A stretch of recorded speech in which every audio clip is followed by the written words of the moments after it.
Chapter 1. Early Days. Corbett Wadsley Atkinson was a graduate of Cambridge University. Constance Mary Whitmore was the eldest of a large family in Chelmsford in Essex, where CWA was teaching maths at the grammar school.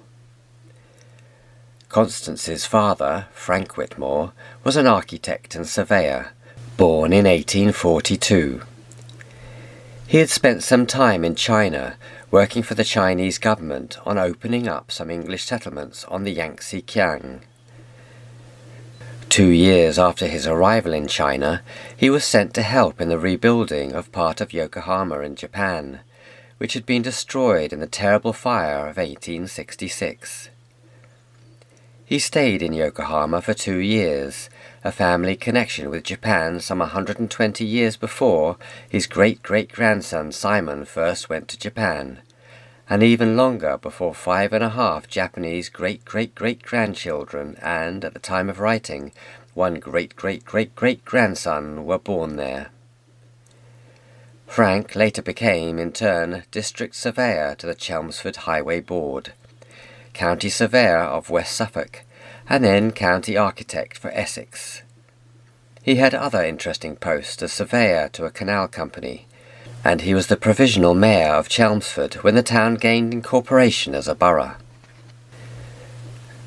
CWA and CMA met playing tennis, but presumably for financial or perhaps professional reasons, they couldn't get married until he had a headship.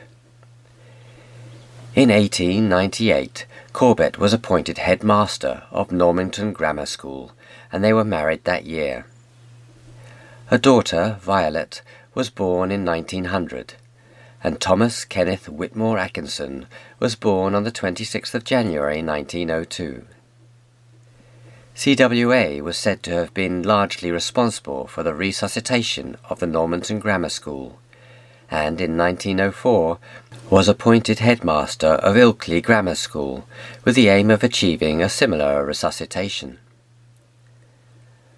Violet has left an interesting memo of their time in Ilkley, when Kenneth not only lived in the grammar school, but attended school there, showing great promise. Kenneth used to say that if there was ever any trouble in the school, he always got punished, even if he wasn't involved, just so that there was no sign of favouritism. Corbett Wadsley died young, but his wife, Connie to her friends and family, only died in 1935. She was the second child and eldest daughter, born in 1872, in a family of 9. 2 of her sisters, Dorothy, born in 1881, and Phyllis, born in 1894, will appear later in this story. The third, my great-aunt Peggy, Margaret, born in 1888, not only I, but Nick and Kath remember. We stayed with her on the way home from our first family holiday in France, just after Simon was born. He was too young to come with us. It must have been 1962. Nick and Kath managed to flood Peggy's kitchen with a garden hose before Janet or I had woken up on the morning we were there. She was very nice about it, but we never dared go there again. Violet's account of the Ilkley years describes how, after a slow start, Ken was doing very well at school, always coming top of his class and being pushed up so that he didn't win all the prizes. In fact, the summer he was 11 he had a breakdown and was put off all the homework and spent his time playing golf with his mother in the afternoons. From the start of the war he had said he wanted to join the Navy, and when he was 12 he was allowed to have a try for the naval interview, in front of 5 admirals. He evidently passed the interview and written paper and was accepted for the Navy.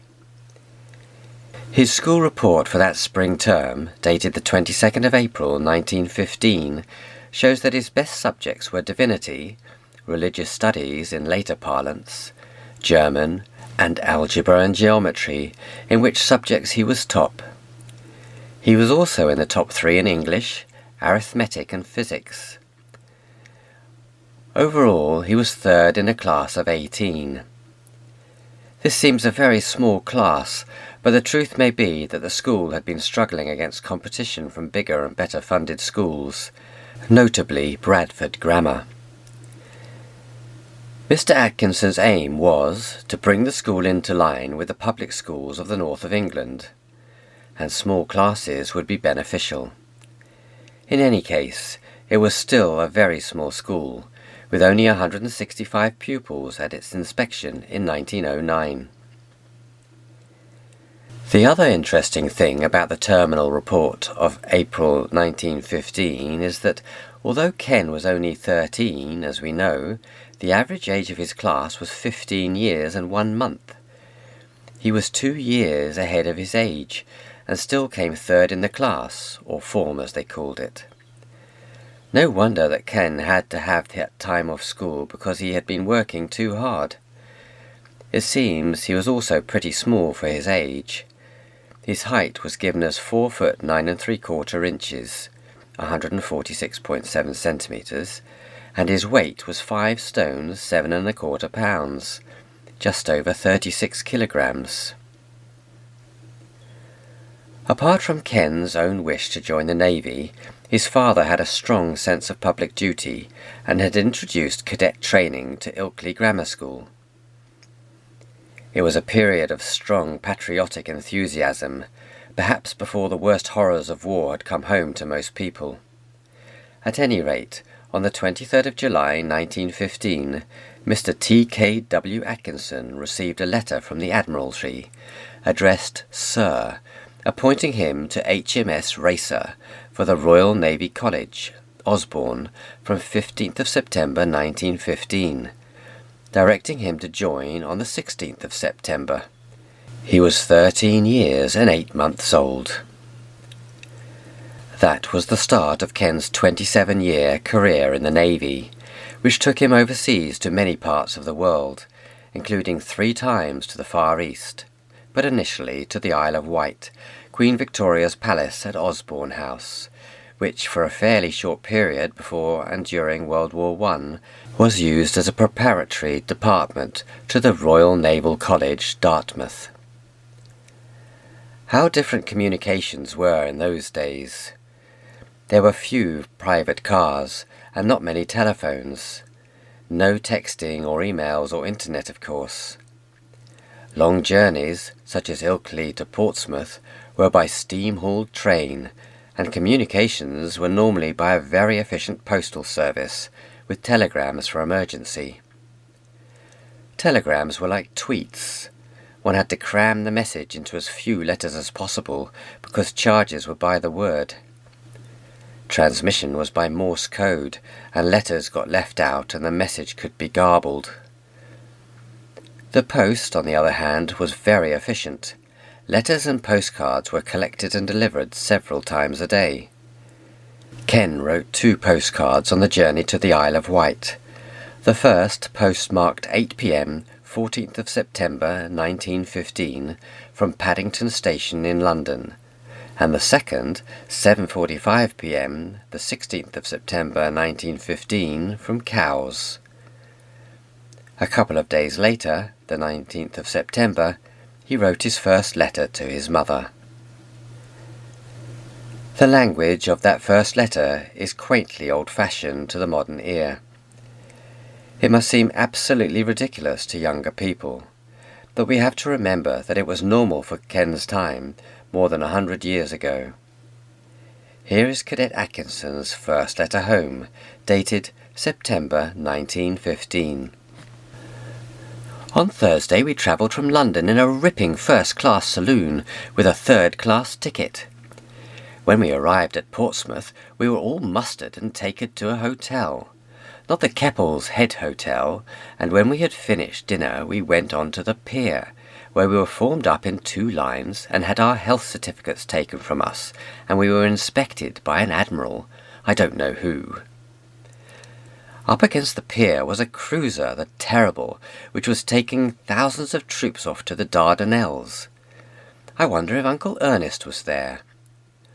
On the way across we were put into our official classes and taught how to salute, etc. I am in Starboard 1 class, which is the top class, so I must have passed the exam pretty easily. On Friday we were shown all round the grounds and a part of the buildings, and were also addressed by the headmaster, who told us the reason why we learned all the subjects. He said Latin was no use, so we are not going to do any. I didn't half cheer, it's ripping. Yesterday we started school properly. It's ripping. In the afternoon we had a holiday and played soccer. In the evening the band played and we danced. Mr. Husson, A.C. Husson, B.A., our term master, danced with me in the Lancers. The Keppel's Head was a popular pub on the Hard in Portsmouth and is still there. Some might deplore the headmaster's attitude to Latin, but Ken was not very good at the subject.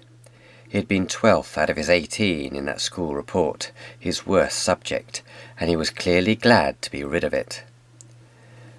The dancing is interesting, because before the days of television it was about the only way young people had of socializing, and the Navy seems to have been very keen to teach its young officers all the social skills, possibly to make best use of their rare times ashore and off duty. Uncle Ernest was Constance's brother, born in 1874, so 2 years younger than Ken's mother. Uncle Ernest did not go to Gallipoli. He was living in New Zealand before the war and came back with his brother Norman to join the army and defend the old country. He was wounded at the landing in Gallipoli and sent home, becoming a sergeant major and serving at the Hornchurch convalescent camp for New Zealanders. Uncle Norman served in France and became a major and was awarded a military cross. Whether Uncle Ernest was aboard HMS Terrible on that day in September 1915 we don't know. Probably not, as there must have been many ships going out to Gallipoli. It seems that the routine at Osborne Naval College was that every cadet was made to write home every Sunday. Ken's letters are very regular, usually to his father, but sometimes to his mother. Mostly they are full of details of sports and academic results. The daily routine is explained in his second letter home on the 26th of September 1915, to Dear Daddy. I am in my tutor set now. Mr. Ranson is my tutor. He says he knew you well at Cambridge. We get up at 6:30 a.m., go into the mess room and have cocoa, and then start school at 7. We have breakfast at 8, and then we have medical inspection, etc., and start work again at 9, and go on till 11:15, when we have 20 minutes for milk and buns, and then start school again till 1 o'clock, and we have dinner at 1:10. By this time it seems about tea time. After dinner we play games till 4, and after that start work again, and go on till 6:30, and have tea at 7. It seems though we ought to be in bed by then.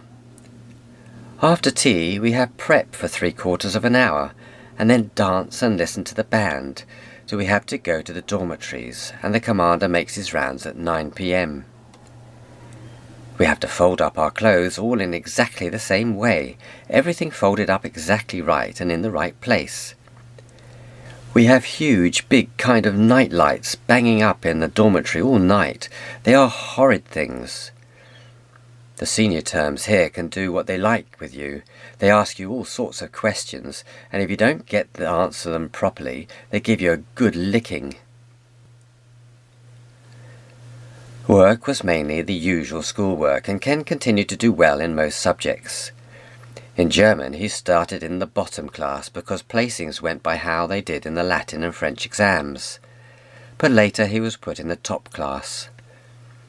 Engineering seems to have been quite a feature of the syllabus, and by the end of term Ken was having a chipping test. They were given a piece of mild steel, 6 inches long and 1 inch broad, from which they had to chip off 1/8 of an inch, and then file it down straight and flat.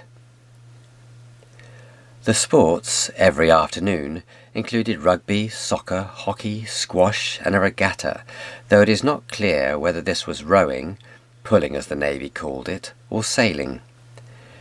They also did marching and drill.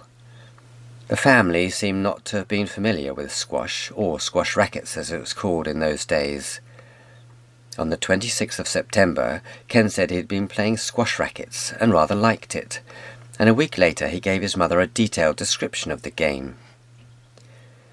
Church was very much part of the routine, and also punishments. On the 3rd of October, in the same letter describing squash, his mother gets a description of the punishments. The punishments here are 1. Drills, running round Collingwood for say 3/4 of an hour or any other time. This is given for schoolwork. 2. A beating. This is given for anything, and hundreds of people get it daily. 20% of our dorm have had it already, so don't be surprised if ever I write to you and tell you I've had one. 3. Slack party, given for more severe offences in dormie. It means no talking or reading in dormie, no going to canteen, etc. I have been lucky enough not to have anything yet. On the 10th of October, he explains that any of the masters can use the cane and also the cadet captains. Maybe this was the licking referred to in the earlier letter, though there may have also been some mild bullying. He mentioned on the 26th of September an incident when 4 of them met 6 fourth-termers in Osborne Bay and were made to sing in chorus.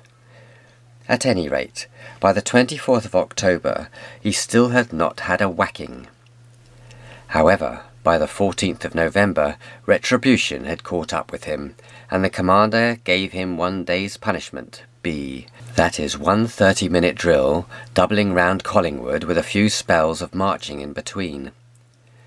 Collingwood, as father will tell you, is a large space outside the mess room. The crime that merited this tedious punishment was not signing the leave book. 2 weeks later, apparently for not putting their names on a chit if they had played soccer or rugger, 5 of them each got one on the stern. It sounded much more than it hurt, and in fact I hardly felt it. I had my winter clothes on. Ken seems to have had several friends whose names appear from time to time in his diary. For example, on the 7th of November, he wrote, "I hope Bear Robertshaw passes his exam." Another friend of Ken's at Osborne was John Hughes Hallett. On the 31st of October 1915, Ken wrote to his mother, "We have had the order for this fortnight. I am first. It will please Daddy to know that there is another grammar school boy here. His name is Hughes Hallett, and he has been third in both orders so far."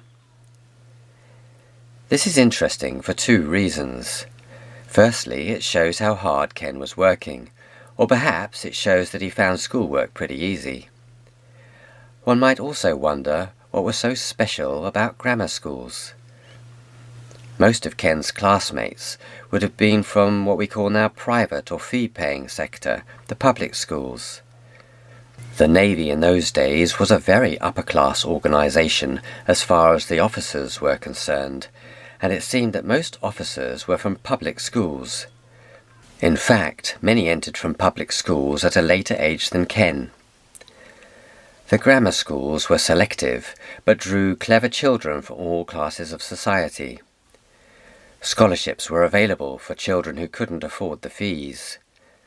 Of course, far fewer youngsters went on to secondary education in those days.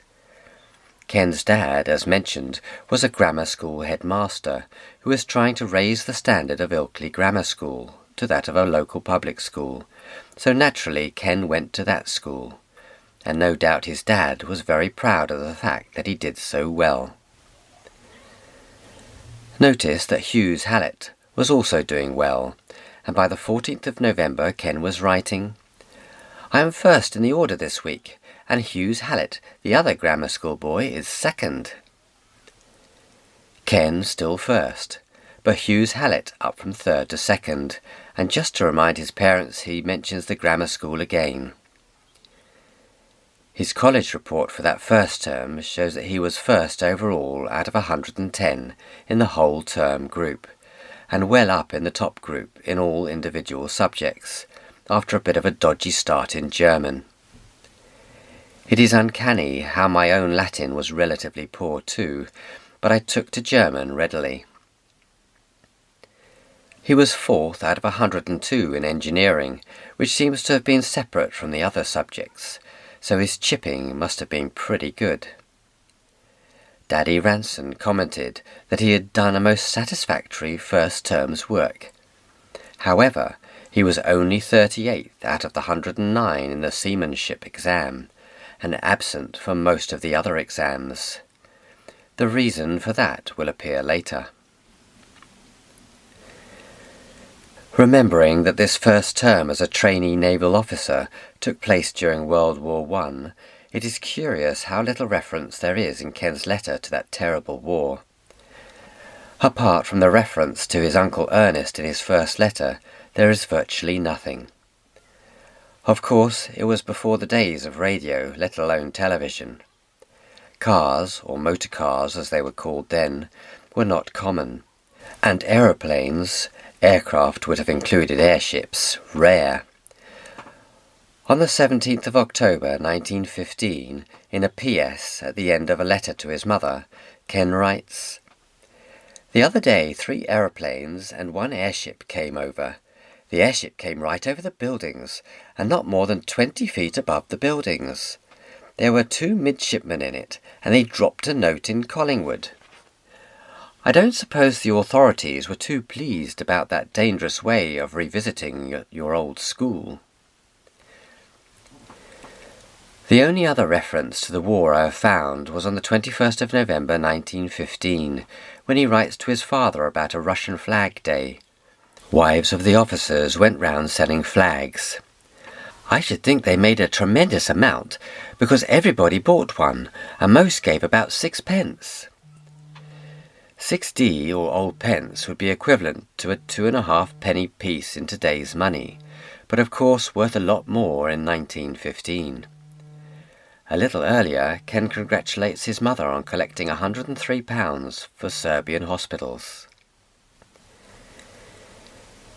It is not quite true that there was no radio in those days. There was no public broadcasting of news and entertainment, but there was wireless telegraphy, which relied on the Morse code to send coded messages. The use of wireless telegraphy by the Admiralty was famously used operationally in the successful Battle of the Falkland Islands, December 1914. In the same letter about the Russian Flag Day, presumably a charitable collection for clothing for the Russian army fighting the Germans in the depths of a Russian winter, Ken sends a message to his father in the Morse code that is part of his naval studies. On the 10th of October, Ken reports to Dear Daddy that yesterday Chittenden had an awfully narrow escape. He fell from the platform up a flagstaff at least 60 foot from the ground. Underneath there is a huge net, 7 foot from the ground, but it is not all strong, and it is a wonder he did not fall through one of the holes. He fell through the lubber's hole, where one gets up onto the platform. It is a wonder he didn't kill himself, as it is he has only bruised his side. This shows that the Navy was only just emerging from the days of sailing ships, and work-up masts was still seen as a good way of building self-confidence. I suppose the safety net was stronger than Ken thought. A lubber is a sailor's word for a clumsy fellow, as in landlubber, and the lubber's hole was so named because it was the easy way of getting onto the platform. A real sailor would climb around the outside, like a climber going up an overhang. Christopher Chittenden was 2 months younger than Ken. One can imagine him standing shaking on the platform and forgetting there was a hole in it, and one wonders what future he had in the Navy. Through many of Ken's letters there are questions and comments on what is going on at home, which is of course Ken's old school. He wrote home regularly, alternate weeks to Mother and Daddy, who soon became father. This must have been an exercise in self-discipline and rejection of the language of a child, because in his letters to his mother on the 7th of November he writes, "Please notice, I have not used Daddy once in this letter." A highlight of that first term in Osborne was the visit of Ken's father. As a teacher himself, he was interested in the education his son was getting, and all the sporting and other activities. The visit took place on the 6th of November. "Father reached here about 2:15 yesterday in a taxi. He took a taxi from the Gloucester Hotel and had to come across the ferry boat in it, and it cost him about 5 shillings. Whilst if he had walked down to the ferry and taken a taxi from the other side, it would cost him about half the price. When he reached here, the first person he saw was me." Once again we have an example of the apparently ridiculous cheapness of everything in those days. 5 shillings would normally be 25p today, but worth a lot more in days when weekly wages would only be £2 or £3, and school teachers' salaries only a few £100s a year. Ken's father seems to have been a little distracted, or maybe excited about his journey. "Father arrived here without a hairbrush or cufflinks, so I gave him the brush I brought with me to use at London, and one of my pairs, or at least 2 odd ones, of links." How many of us had a spare hairbrush at 13, or had ever heard of cufflinks? Presumably cadets wore starched, stiff collars and cuffs with their white uniform shirts, and the cufflinks were essential to attach the cuffs to the shirt. Starched cuffs would need changing more often than shirts. Violet's account confirms that CWA was highly excited by the visit to Osborne. He was immensely thrilled and proud, and when he came home he couldn't stop talking about how the cadets marched and manoeuvred at divisions on Sunday. On his way home, CWA went to Southampton and saw a hydroplane performing, and the Cunard liner Aquitania. Ken wishes he could have seen them. A hydroplane was probably what would later be called a seaplane, an aeroplane that floats for landing on water. It certainly wouldn't have been a hydrofoil, which comes much later. Aquitania, the last four-funnelled liner, was launched in 1913, making her maiden voyage across the Atlantic in May 1914. There was sickness at home. Mother had had flu, and they must be having a rotten time having all these diseases. 21st of November 1915. By the 5th of December it is father who is ill. Ken is awfully sorry, and with unconscious dramatic irony thought everyone must have been dead, as he did not get a letter till late on Saturday. Ironic, because that was the last letter Ken would have received from his father. CWA's death came suddenly on the 11th of December 1915. He was 45 years old. Violet again, 3 weeks later on a raw, wet winter's day at an away football match where Daddy went to cheer on his school team, he caught a chill. On top of his exhaustion and overwork and strain, it turned into pneumonia. Ken's last letter of the term to his mother on the 12th of December hopes father is better and will be absolutely well when I get home. He had died the day before. His tutor was told, but sent Ken off home without passing on the news. He was met in London by his Aunt Dorothy, who did tell him. Violet, many years later, still felt for the poor little boy, not yet 14, with a long train journey up to Yorkshire, not knowing at all what would happen next. That was the end of their Ilkley life. And that is about all we know of Ken's career at Osborne, and later at the Royal Naval College, Dartmouth, except some of his term reports. At the end of that first term at Osborne, he was marked as absent from most of the exams, so didn't get a position. Presumably he'd gone home early after his father's death.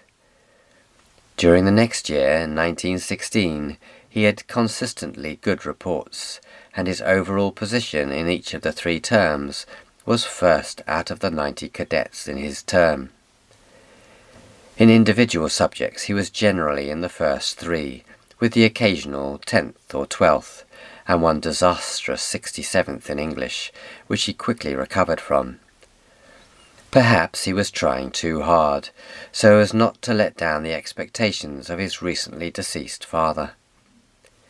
At any rate, something odd seems to have happened early in 1917. His report for Easter term 1917 marks him as absent from all exams again, and Daddy Ranson's report reads, "He did good work while present, and will, I hope, be quite fit and well ready for next term." This must have been another time when Ken was suffering from what would today be diagnosed as stress. By August 1917, he seems to have recovered when his tutor at Dartmouth reported, "Excellent in every way. It is hardly possible to speak too highly either of his ability or of his attitude towards his work. Once again he was top in his term, in term work and in exams." The last report we have, 19th of December 1917, shows a lapse to second in exams, but still top in term work and overall, out of a class of 93. His tutor wrote that he had outstanding ability for all his work, and the headmaster, C. E. Ashford, wrote, "An excellent term's work," countersigned by the captain, Rear Admiral W. Ruck Keene. The best part about these reports is not the excellent academic results, but the comment about Ken's attitude to his work. He was clearly well motivated as well as clever, but we mustn't think of him as an overstressed work machine. His letters are full of sports activities, in which he also excelled, and which he kept up throughout his career. Ken spent 5 terms at Osborne until 1917, and 3 at Dartmouth from May 1917 until the early summer of 1918. In that summer, the Chief of the Imperial General Staff informed the War Cabinet in London that victory in Europe could not be won before the middle of 1919, and more likely the summer of 1920. Though a powerful German offensive on the Western Front had been stopped, the Germans had established a strong defensive line which seemed capable of holding for some time. On the 1st of May 1918, the Great War being thus in no way over, Midshipman T. K. W. Atkinson was appointed to HMS Warspite, a battleship.